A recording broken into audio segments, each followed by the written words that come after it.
आज बात करेंगे हम कि आपकी कुंडली में शुक्र अगर प्रथम भाव में बैठा है तो आपको क्या फल देगा, और शुक्र किस घर ग्रह के साथ बैठ करके क्या फल देता है और क्या फल नहीं देता है, और आपको कैसे उनको यूज करना है। क्योंकि देखिए सर्वप्रथम क्या है कि ये ग्रह जो हैं ये हमारे एक तरीके से भगवान हैं, और आपको दूसरी बात मैं बताऊं कि आप ग्रहों को यूज करना आता होगा, उनके साथ मिलकर के चलना आएगा तो आपको अच्छा फल देंगे। अगर आप सोचो कि मैं उनसे लड़ करके या मैं उनका मतलब स्तुति करके या कुछ ऐसे कर लूंगा, तो ऐसे नहीं है। आप उनके साथ चलेंगे, जैसे वो कहते हैं कदम से कदम मिलाकर चलेंगे तो आपको जरूर फायदा होगा। लग्न भाव का हम यही सिर्फ जानते रहे कि शुक्र जो होता है वो हमको सौंदर्यता देता है, शुक्र हमको जो है एक तरीके से कैमरे के सामने ले जाता है, शुक्र हमको अच्छे अच्छे वस्त्र देता है, शुक्र हमको गाड़ियां देता है, शुक्र हमको लग्जरी जीवन से देता है, और शुक्र जो होता है वो एक तरीके से हमको धन दौलत का स्वामी बनाता है। लेकिन आज हम शुक्र के बारे में कुछ ऐसी चीजों के बारे में बात करेंगे कि शुक्र बहुत कम लोग जानते हैं कि शुक्र भक्ति का भी बहुत बड़ा कारक होता है। जो हम भगवान के बहुत नजदीक जाते हैं और हम कुछ छोड़ देते हैं। आपने ऐसे ऐसे व्यक्ति को देखे होंगे जिन्होंने अपने जीवन में कितने सारे धन एकत्रित किए, बहुत बड़े हॉस्पिटल बनाए, बहुत करोड़ों अरबों खरबों रुपए की संपत्ति एकत्रित किए, लेकिन अंत में उन्होंने क्या करा, सारी संपत्ति का त्याग करके और स्वयं सन्यासी बन गए। अभी बीच में आप लोगों ने सोशल मीडिया या मीडिया में आप लोगों ने ये बहुत देखा होगा कि कितने 1000 करोड़ से 500 करोड़ 200 करोड़ तक के व्यक्ति, छोटे छोटे बच्चे जैनी साधु बन गए और अपनी सारी संपत्तियों का त्याग कर दिए। ये कौन था? ये गुरु शुक्र, ये शुक्र था जो व्यक्ति को लग्जरीज जीवन का त्याग करवा करके और संन्यास की तरफ लेकर गया। आप लोगों को यह पता होना चाहिए कि शुक्र जब बुध के घर में जाता है तो वहां पर वो नीच का बन जाता है, और जब वही शुक्र गुरु बृहस्पति के घर में जाता है यानी मीन के घर में जाता है तो वो उच्च का हो जाता है। काल पुरुष की कुंडली में जो हमारा 12वां घर है वो हमारा 12वां घर देने का काम करता है, वो लेने का काम नहीं करता है। इसलिए 12वें भाव का शुक्र जो है सदा उच्च का माना गया है कि जिसके अंदर त्याग की भावना हो, बलिदान की भावना हो, सर्वक्ष न्यौछावर कर देने वाला हो और अपने लग्जरीज जीवन का परित्याग करने वाला हो, दर दर मतलब बहुत सारी देश के लिए, अपने जो है संतान के लिए, अपने जो है मतलब एक से जाति के लिए जिस व्यक्ति ने सब कुछ किया है, बहुत कुछ किया, वो शुक्र ग्रह था। अगर शुक्र के बारे में जितना कहा जाए उतना कम है, क्योंकि शुक्र को क्यों 12वें भाव में उच्च का कहा गया? 12वां भाव तो गुरु बृहस्पति का है, लेकिन शुक्र वहां पर उच्च का होता है, और 12वां भाव हमारा जो है एक तरीके से मोक्ष का भी होता है। इसलिए जब हम किसी भी चीज का परित्याग करते हैं तो आप देख लेना कि शुक्र के अंदर त्याग करने की बहुत बड़ी भावना होती है। और आप जिन व्यक्तियों के पास लग्जरी जीवन है उन्होंने त्याग किया तो उसको त्याग माना जाएगा, लेकिन जिन व्यक्ति के पास में लग्जरी जीवन नहीं है, कुछ खोने का नहीं है और वो सन्यासी बन गए, तो उन्होंने क्या खोया? तो है ऐसा कहा है, महर्षि पराशर जी ने कहा है कि धरती फोड़ के आसमान तोड़ के कहीं ना कहीं से उस व्यक्ति के जीवन में धन जरूर प्राप्त होता है और वो व्यक्ति पैसा जरूर कमाता है और उसके पास पैसा जरूर आता है, परंतु क्या होता है कि ऐसे व्यक्ति का जो मन होता है वो भोग विलास की तरफ ज्यादा जाता है। तो इसलिए अगर लग्न में शुक्र बैठा हुआ है किसी के, तो चूंकि वो वहां से 5, 7, 9 को देखेगा, तो वहां पर क्या है कि उस समय पर जब भी आपके पास पैसा आए और लग्न का शुक्र आपको पैसा दे रहा है तो आप उसको जो है यज्ञ पूजन पाठ और हवन में लगाएं, ना कि अपने ऊपर लगाएं। वही चीज जब भी दूसरे भाव का शुक्र होता है और जब भी हमारे जीवन में शुक्र की दशा महादशा कुछ भी आता है, तो वो क्या होता है कि ऐसा व्यक्ति अपने जीवन में जितना पैसा कमाता है वो अपने कुंबे के ऊपर, अपने घर के ऊपर, अपने परिवार के ऊपर, इनके ऊपर वो कमाता रहता है, धन खर्च करता रहता है, और स्वयं अगर देखा जाए तो वो इतना ज्यादा सुख नहीं ले पाता बेचारा जितना उसको लेना चाहिए, और एक चैलेंज से दूर हटता है कि उसके जीवन में तीसरा चैलेंज आकर के खड़ा हो जाता है। उसके बाद में जो तीसरे भाव का शुक्र है, तीसरे भाव का जो शुक्र है, क्योंकि तीसरा भाव जो है वो हमारा अश्लीलता का है, कामुकता का है, तीसरा भाव कहा गया है। तीसरा भाव हमारा पराक्रम का भी है। वहां जब भी शुक्र बैठ जाता है तो सर्वप्रथम क्या होता है कि हमको उस समय पर अपनी बुद्धि को कहीं पर भी गलत जगह ना लगाने के बजाय अगर हम उसको अपने रिसर्च पे पूरा तत्व के ऊपर या हम अपने ज्ञान प्राप्ति गुप्त ज्ञान के ऊपर अगर हम लगाते हैं तो हमको बहुत अच्छा वो ज्ञान प्राप्त करवाता है, शुक्र बहुत अच्छा देता है।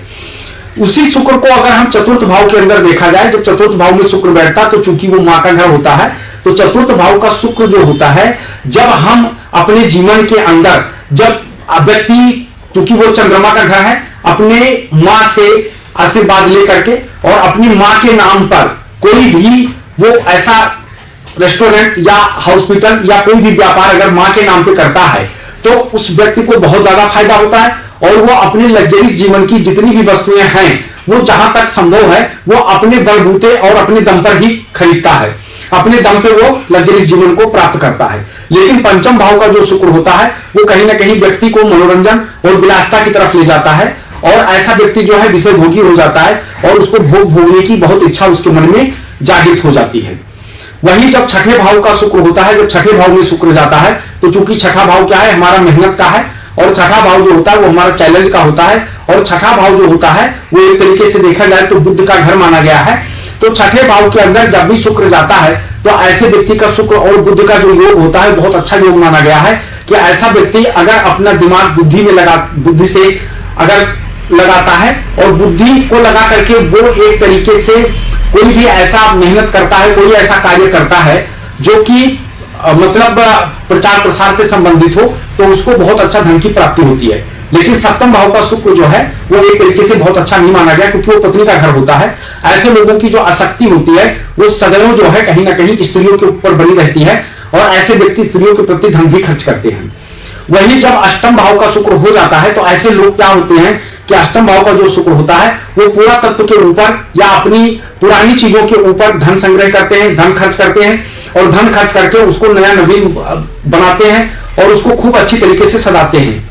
लेकिन भाग्य का शुक्र जो होता है वो हमेशा अपने ऊपर अपनी चीजों के ऊपर धन खर्च करवाता है, क्योंकि वो अगर देखा जाए तो कालपुरुष की कुंडली से एक तरीके से अगर देखा जाए तो वो गुरु बृहस्पति का घर है और उनका घर होने के कारण से ऐसा व्यक्ति जो होता है धर्म कर्म इत्यादि से अच्छा धन कमाता है और ऐसे लोग जो होता है अपना पैसा वो धर्म कार्यों में भी लगाते हैं, यज्ञ पूजा पाठ इत्यादि करते हैं। लेकिन वही शुक्र जब हमारी कुंडली में दसम भाव में बैठ जाता है तो दसम भाव का जो शुक्र होता है, चूंकि दसम हमारी ख्याति का है और शुक्र एक ख्याति प्राप्त ग्रह है, तो वो क्या करता है व्यक्ति को कंफर्ट जोन से बाहर निकलने को कहता है कि आप कंफर्ट जोन से बाहर निकलें।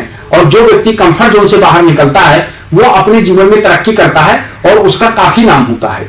लेकिन वही शुक्र जब आपके 11वें भाव में आ जाता है तो 11वां भाव चूंकि डिजायर्स का होता है, ऐसे व्यक्ति के दिलो दिमाग में बहुत सारे डिजायर चलते रहते हैं, लग्जरीज जीवन चलता रहता है और लग्जरीज जीवन को प्राप्त करने के लिए वो किसी हद तक भी जा सकते हैं। वही जब 12वें भाव में आता है शुक्र जब आ जाता है तो 12वें भाव का शुक्र जो होता है वो हमेशा देने की बात करता है, लेने की बात नहीं करता है। और 12वां भाव का जो शुक्र होगा वो हमेशा व्यक्ति को यज्ञ पूजन पाठ इनमें लगा के रखता है और मंदिर इत्यादि जीर्णोद्धार उद्धार करवाता है, मंदिरों का ये सब कार्य करवाता है। तो 12वें भाव का जो शुक्र होता है वो बहुत अच्छा माना गया है, कालपुरुष की कुंडली से वो वहां पर उच्च का हो जाता है। आपको कैसा लगा एक घर से लेकर के 12 घर तक, आप इसको कमेंट में करके हमको जरूर बताएंगे कि शुक्र का कैसा रहा। अब इसके बाद हम आपसे जो बात करेंगे कि शुक्र सूर्य का योग अगर आपकी कुंडली में बनता है किसी भी भाव में तो वो क्या फल देता है। सर्वप्रथम अगर देखा जाए तो शुक्र और सूर्य का जो योग बनता है, हमेशा सूर्य क्या करता है जब भी उसके सन्निकट कोई भी ग्रह जाता है तो वो चंद्रमा को छोड़ करके बाकी ग्रहों को अस्त कर देता है। तो सर्वप्रथम कि जब भी सूर्य शुक्र का योग बनेगा तो ऐसे व्यक्ति का जो चेहरा होगा कांतिमय होगा, चमकदार चेहरा होगा, उसकी बातों में बड़ी वजन होगी, बड़ी निखारता होगा और वो राजा के समान जीवन व्यतीत करने वाला होगा। तो और ऐसे लोग जो है एडमिनिस्ट्रेशन पावर का भोग करने वाले होते हैं। वही शुक्र जब चंद्रमा के साथ में आ जाता है तो चूंकि क्या होता है कि चंद्रमा चंचलता का कारक है और हमारा मन है, ऐसे लोगों का मन बड़ा भ्रमित हो जाता है और उनको शीत गर्म ठंड गर्म से संबंधित बीमारी का भी योग बनता है। और चंद्रमा चूंकि मन है हमारा और शुक्र हमारा जो है वो लग्जरीज जीवन है, तो इसलिए बार बार हमारा मन जो है वो लग्जरीज जीवन की तरफ भागेगा और ऐसा व्यक्ति प्रयास करने के बाद भी उनको मिलता है। और खास तौर पे ऐसे लोग जो है कई बार प्रेम प्रसंग में भी फंस जाते हैं। जब शुक्र बुद्ध का योग बनता है तो शुक्र और बुद्ध क्या है कि शुक्र जो है आपका लग्जरी जीवन है और बुद्ध जो आपका बुद्धि है। ऐसा व्यक्ति जो होता है अपनी बुद्धि के द्वारा से अपने ऐश्वर्य की सारी वस्तुओं को कमाता है, सारी चीज को कमा करके और उसका विषय भोग भी करता है। लेकिन जब वही शुक्र मंगल के साथ आता है, तो आपने कुंडली में देखा होगा अक्सर लोग ये कहते हैं कि शुक्र मंगल का योग सही नहीं है, विषय भोग की तरफ उनका मन जाता है और सेक्सुअल चीजें बहुत ज्यादा बढ़ जाता है। लेकिन आप एक चीज याद रखिएगा कि शुक्र और मंगल का योग जो होता है वो सन्यासी योग बनाता है, ब्रह्मचर्य नियम का पालन भी करने वाला बनाता है। ऐसे व्यक्ति ब्रह्मचारी भी होते हैं। कैसे? क्योंकि शुक्र जो आपका धातु है और जो मंगल वो आपका है, वो आपका ऊर्जा है। ऐसे लोग उसका संचय करते हैं और संचय करके उद्गामी होकर के और एक दिन विश्व में नाम कमाते हैं। तो मंगल शुक्र का जो योग है बहुत अच्छा है, लेकिन एक चीज में बहुत गड़बड़ करता है, वो खास तौर पे ऑक्सीजन की बीमारी लगा देता है या श्वास से संबंधित दिक्कतें पैदा करता है। ऐसे लोग जब दौड़ धूप करते हैं तो उनका सांस फूलने लगता है। वही शुक्र जब भी हमारी कुंडली के अंदर गुरु के साथ आता है तो शुक्र गुरु का योग तकरीबन लोग बहुत अच्छा नहीं मानते, क्योंकि शुक्र लग्जरी जीवन का कारक है और गुरु जो होता है वो ज्ञान का कारक है। लेकिन आप जो जीवन में जिसके देख रहे हो कि जिंदगी में जो कुछ राइज कर रहे हैं, धीरे धीरे वो आगे बढ़ रहे हैं, अपने जीवन में बढ़ते जा रहे हैं स्टेप बाय स्टेप, वो अगर आप देखोगे तो गुरु ही उनको ले जाता है।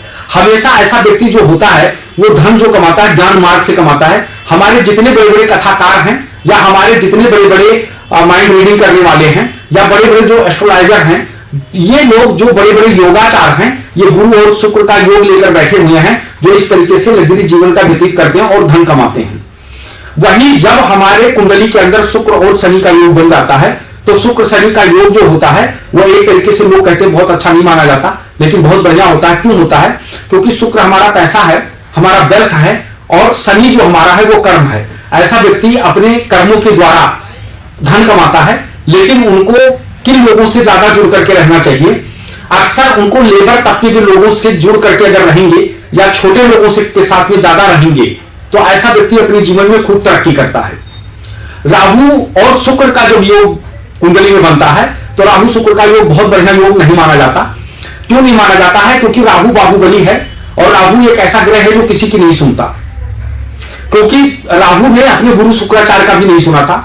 दूसरा चीज क्या है कि राहु जो है वो माया है और शुक्र व्यर्थ है। ऐसे लोग मायावी होते हैं, अपनी माया दिखा करके, दंडफंद दिखा करके बड़ी बड़ी चीजें सामने ले आते हैं, 1 का 5, 5 का 10 करके, और दुनिया में पैसा लूट करके और अपनी कंफर्ट जोन में चले जाते हैं और देश छोड़ के बाहर चले जाते हैं।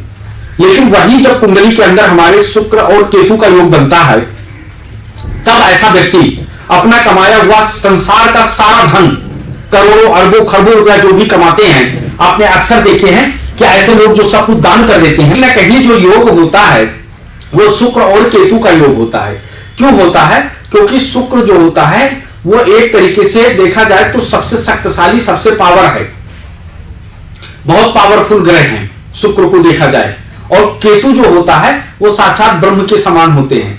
तो जब शुक्र केतु का योग बन जाता है और ऐसे चीजें जब 12वें भाव में खास तौर पे जुड़ जाए तो ऐसा व्यक्ति अपने जीवन का पूरा कमाया हुआ धन सब कुछ दान कर देता है और दान करके खुद संन्यास ले लेते हैं। अब बात हम ये करते हैं कि अगर आपकी कुंडली में शुक्र खराब है तो आपको कैसे पता चलेगा कि मेरा शुक्र खराब है?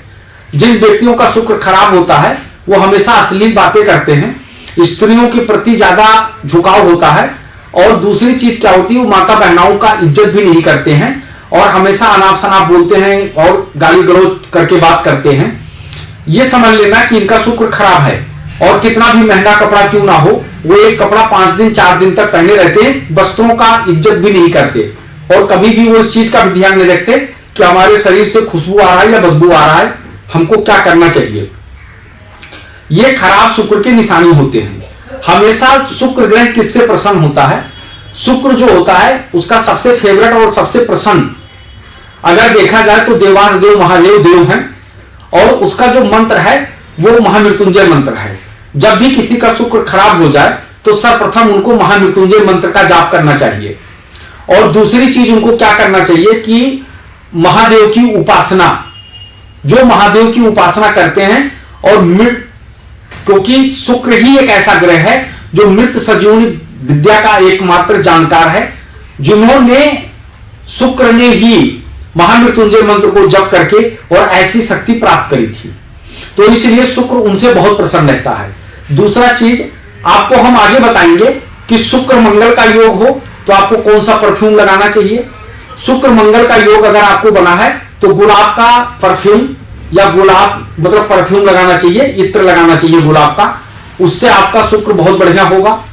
अगर आपका शुक्र राहु के साथ बैठा है और आपको अच्छा फल नहीं दे पा रहा है, तो आपको परफ्यूम बढ़िया वाला और बहुत महंगा वाला हमेशा लगा के रखना चाहिए, क्योंकि राहु जो है वो केमिकल है और शुक्र जो है खुशबू है। केमिकल वाला खुशबू लगाना चाहिए। अगर यहीं पर देखा जाए गुरु और शुक्र का योग अगर बना हुआ है, तो आपको क्या करना चाहिए, आपको सैंडल का इत्र लगाना चाहिए। उससे लगाने से बहुत अच्छा आपको फल मिलेगा, बहुत अच्छा आपको वो मिलेगा। कई बार क्या होता है कि पीले गेंदे का भी चीजों का प्रयोग आप कर सकते हैं। अगर आपका देखा जाए बुध और शुक्र का योग बना है, तो आपको कौन सा इत्र लगाना है, क्या लगाएंगे आपको, तो बहुत अच्छा वो होगा। जैसे कि बुध को अगर देखा जाए तो एक तरीके से अगर आप रात रानी का प्रयोग करेंगे तो बहुत अच्छा रहेगा। इसी तरीके से चंद्रमा और शुक्र का योग अगर बना है, तब भी आप अगर चमेली के इत्र का प्रयोग करेंगे तो आपको बहुत अच्छा लाभ मिलेगा। तो जिस ग्रह के साथ जो बैठा हुआ है, ऐसे इत्र का जब आप खुशबू का प्रयोग करेंगे तो आपका शुक्र जो है मजबूत होगा। दूसरी चीज, हमेशा सफाई से रहें। आजकल एक बहुत बड़ा मतलब वो चला है दाढ़ी रखने का, यह हर किसी को सूट नहीं करता है, हर किसी को नहीं करता। जो शुक्र लग्न के जैसे वृषभ हैं, मिथुन है, तुला है, ऐसे राशि के लोगों को जो है हमेशा सफाई रखना चाहिए। जितनी शरीर की सफाई रखेंगे, जितनी क्लीन रहेंगे, उतना बढ़िया उनको फायदा मिलेगा। जैसे मकर का है, कुंभ का है, इनके सबकी अगर दाढ़ी रखी हुई है तो उनको कोई फर्क नहीं पड़ता, उनको फायदा मिलेगा। इस तरीके से आप ग्रहों के अनुसार से अगर आप अपना वेशभूषा बना के रखोगे तो आपको जरूर फायदा मिलेगा। तो अगर आपका शुक्र खराब है, महिलाओं का सम्मान करें। दूसरा चीज, आप परफ्यूम का प्रयोग करें। तीसरा नंबर, महामृत्युंजय मंत्र का जाप करें। और चौथा नंबर, रुद्राभिषेक अथवा महादेव के मंत्रों का जाप करें। अगर आप इतनी रेमेडी करते हैं तो आपका शुक्र कैसा भी खराब क्यों ना हो, आप लग्जरीज जीवन, कंफर्ट जोन से अगर आप बाहर हैं तो आपको वो जरूर मिलेगा, परंतु आपको उपासना करना पड़ेगा। जय श्री राम, हर हर महादेव।